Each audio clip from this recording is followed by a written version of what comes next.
Hey guys, NanMan here, and we're going to be talking a little bit about our post-banning Infect.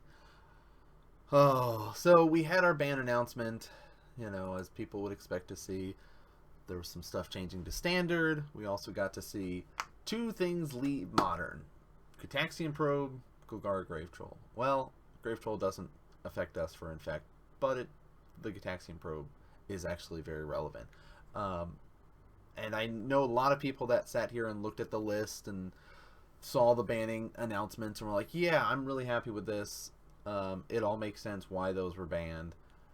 So I'm not going to spend too much time talking about that. But I have talked to some Infect players that are actually really upset about the banning. They really enjoyed that version of Infect. But for somebody who's been playing Infect for as long as I have, been playing it since 2014. Whatever that, I'm pretty sure it's 2014. Whenever Richmond was the largest constructed GP, where they'd broken into 3 events because there were so many people at that event. I was playing Infect then, and I've played it on and off in different variants. But it's always been my main deck when I go to tournaments. I've been able to day 2 GPs, gotten 10th place at classics and stuff like that for modern. So I love the deck, and I played it when we weren't playing as many Gitaxian probes before Become Immense was in the game. So I know that we can survive past this, and best way to do it is talk a little bit about some of the lists that are out there. So this is Geoffreys List, who was playing at the Invitational. You can see he got 6th place with it. This is kind of the go-to Infect that you have seen for a while now. The 4 Gitaxian probe for Become Immense. And a lot of people were thinking that Become Immense would be the one that would go. But I think by getting rid of Gitaxian probe, it does end up disrupting a couple other decks, not just Infect, and it definitely hurts our fuel for Become Immense, which is a big part of why that was such an issue, is because you'd be like, all right, I'm not going to pay the mana, I'm going to pay 2 life, look at your hand, see if I can go off. Yep, I can. Oh, and on top of that, I got to throw this in the graveyard to Become Immense. So after the banning, that means we're going to have to do a shift. One thing with Geoffreys List that I do not agree with as of right now is the main board Dryad Arbor. I do not think that is necessary. I do think adding an extra land is necessary now, not Dryad Arbor. You need like a breeding pool. Sorry. I think you should be at least 3 breeding pools. You can maybe even make the argument for 4 if you want 1 less fetch or shave on 1 forest here. I think that's more of where we need to be, like 4 breeding pools, 2 forest. His list could have been slightly different based on the Invitational meta and what he was expecting to see, but that's where I think we need to be, because 4 Gitaxian probes essentially equal to land in a weird way, because you were able to keep greedier hands knowing that you can dig for those lands, dig for the stuff you need. You don't really have that power anymore now that Gitaxian's gone, because before you could say, you know what, I don't even need to pay, or I don't even need to pay mana, I'm just going to pay the life. Let's see if I can find that land, find that creature, find that 1 pump that I need. Does not exist anymore. So that is one of the things that I think we need to evaluate, is going back up to 20 lands. Dryad Arbor, not necessary. Now, Infect is going to essentially get more flex spots available to it. If you look at this list, we know that there's 4 cards automatically gone, so that means 4 cards need to fill in the gap here. Technically, we have 6 cards that should be gone. If you think that you can still run 4 Become Immense, you are mistaken. 2 is probably the safest bet to go for. Depending on how you want to run it, maybe you can say, oh no, I feel more comfortable with 3. You're going to have a harder time and sit there with Become Immense in your hand and going, well, I wish this was another pump spell, if you're trying to run 3, I believe. Now, once we get some more testing going, we might see that up 3 we can get away with once we add in very specific cards. But as it stands, I think we get rid of those 6 cards. Gitaxian's gone, 2 Become Immense are gone, so now we're down to 6 cards that we need to fill in. Well, one of those is going to be a land, so let's say we have 5 left. So I'm going to talk a little bit about some of the cards that we can add in now after the banning. We have some big ones that I've been a fan of for a while. Some people have run them in their sideboards, they've liked them, but this is more of where I like the deck to be. Wild Defiant. Dun, dun, dun. So, great card. Whenever a creature you control becomes the target of an instant or sorcery, that creature gets +3/+3. Actually very relevant in a world where we have so much protection now. Blossoming Defense, Vines of the Vastwood, because Path to Exile, Fatal Push is coming out now. We're gonna need ways to keep our creatures alive. So, hey, what better way than to get some extra triggers off it and not have to worry so much on Become Immense to win, but now I can play a little bit of a slower game, build up to one big attack kind of thing. Boom, I only need, 2 pump spells and you're dead. Even a protection spell and a pump spell and you're dead with Wild Defiance, depending on how things work out. So I really recommend players putting at least 1 in their deck. I am trying out 2 right now, but I think I'm going to shave down 1 for the second card that I'm going to be talking about here, which is Peak. Not Gitaxian Probe. It is not Gitaxian Probe by any means. It does allow us to have some card draw available to us, and it has the ability to look at your opponent's hand, so does benefit. Some people have talked about trying out Serum Visions in the deck. Now that we're in this kind of flex spots available, if you want to try Serum Visions out and you want to use that style, go for it. The problem with Serum Visions is Serum Visions really good in the beginning, those first couple of turns where you're like, all right, boom, draw a card, set up my next few draws, awesome. But with Infect, the first few turns, you're really going to be wanting to lay down a creature. Glistener Elf, Noble Hierarch, Spellskite, Blighted Agent, you need those guys on the field. So by Serum Visions, it kind of cuts you off of what you want to be doing. Now, the benefit that Peak has is that it is instant speed. So we get to sit there on the end step and take a look at your hand and draw a card. Now you have to be careful about playing this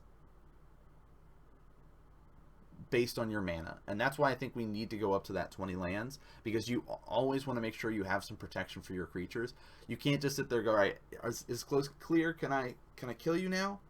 Oh no, you actually, that was my only blue, or my only mana left, and I wasted it looking at your hand, and you had that path in your hand or that Fatal Push, and you just killed my only Infect creature. Great. So you have to be careful about once we run it. We're basically going to have to rework our brains if we're going to be running Peak. I'm going to try out 2. I don't think you need more than 3 in the list, depending on how you want to do it. Again, it's going to be based on where you want to go for these flex spots. There's a couple options we've got available to us now, which I think is really exciting for Infect, because for the longest time it's been consistent. This is what you need to do if you want to make the best Infect deck, and very cookie cutter, the same.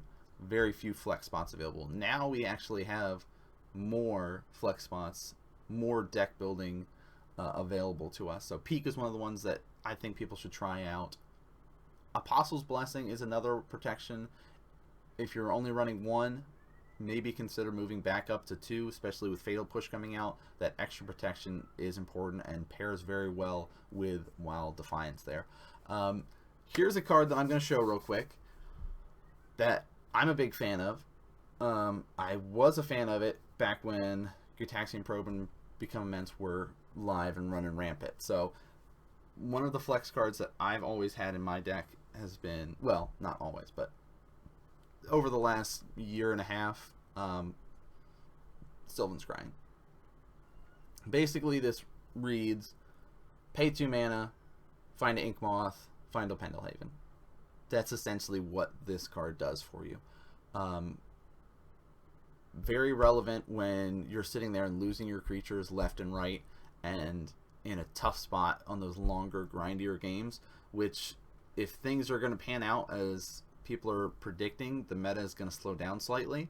So having this available to you is actually very relevant, in keeping you alive and well, so you can be like, well, I need just that one extra damage against my opponent because I know they have that Spellskite there and I can't get through with pumps. What can I do to get through? Oh, Sylvan Scrying. I'm going to go find that Pendelhaven I've got in my deck. Or, oh, they're clogged up on the ground. All I've got is Glistener Elves. They can't attack into me right now. I can't attack into them. What can I do? Ah, Ink Moth Nexus. So, definitely a really fun card. I recommend it for those that are sitting here and starting to play test, especially if we're going up to 20 lands. Again, just extra ways to help you out, Smoothline. I like this slower style of Infect, so this is kind of goes along with if you're going to be running the Wild Defiance package and doing things like that. This is more what you want to go.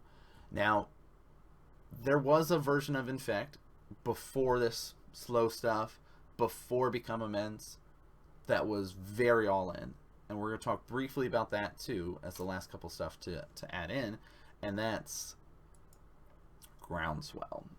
So Groundswell, Might of Old Corrosa, mutagenic, is the turn 2 kill.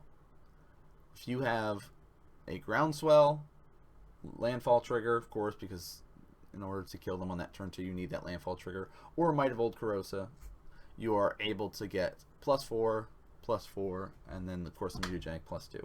So that's bam, turn 2 kill. So it's very all-in strategy, very aggressive, very in your face, and it is something that some players like. So if you're more of the fan of, I really just want to be the one doing all the damage, going right for face constantly, this might be the Infect version for you, to go for this all-in strategy of, I'm going to kill you turn 2 or turn 3 based on how my lands are shaped up to be, the pump spells I've got. I've geared it up quite nicely. Now, you have to be very careful with this version going into the new meta with Fatal Push coming out, because Fatal Push kills all of our creatures. Path to Exile gets rid of all of our creatures. Lightning Bolt isn't as prevalent right now, but that doesn't mean after things have shaken up we might see more bolts. So it's a fun style to go for, just not what I like doing right now with Infect, but definitely something for those out there that are considering, you know what, I don't want to go for this slow chip away 1/1 kind of thing. No, I just want to get you real quick, turn 2 or 3. That's what I'm aiming for, trying to do crazy stuff. So that is another option that is available to you guys, and wanted to kind of spread out those different things your way, so you guys can know about the different things that you might try to do. Again, we've got essentially 5 to 6 spots now available to us for Infect, and you could easily just say, you know what, boom, 4 Groundswells coming in. Got 4 Groundswells, 4 Might, 4 Mutagenics, 2 Become Immenses, sitting in a good spot here.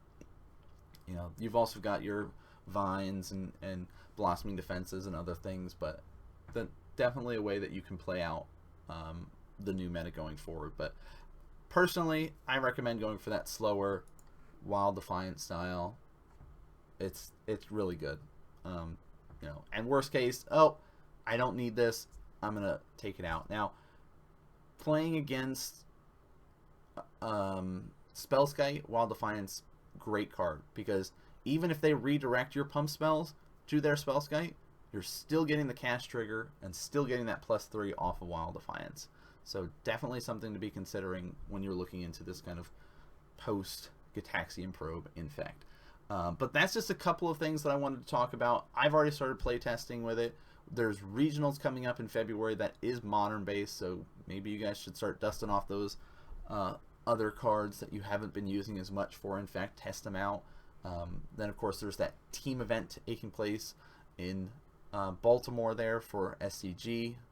One player is going to be playing Modern. Guess who it is? So there should be some cool stuff. I'll keep updating you guys, and once I get a solid list down, as of right now, my peaks are in the mail. Don't have any yet, so I'm going to test out 2. Currently testing out 2 Wild Defiances, but I'm going to shave down on one of them once the peaks come in and see how that works out. But I am liking having the Apostle's Blessing interaction with Wild Defiance. That's actually really nice. So that's it for us here today, guys. Just want to do a quick little synopsis of what to expect in this kind of post-banning Infect. So if you guys like the video, like what you saw, make sure you guys are subscribing, hitting the follows, all that kind of good stuff. For those that are unfamiliar, you can see down below, other side, Modern Magic Mondays is the weekly coverage that I do over twitch.tv/Modern Magic Mondays. Does take place every Monday, 6:30 p.m. Eastern. We always bring you guys 5 rounds of Modern coverage every single week, and then after 10 weeks we have an invitational. We do interviews with the players, get some deck lists, all sorts of good content over there. So make sure you guys check out all that extra Modern stuff that I've got available to you. But thank you guys so much for tuning in and watching, and I'll see you guys next game.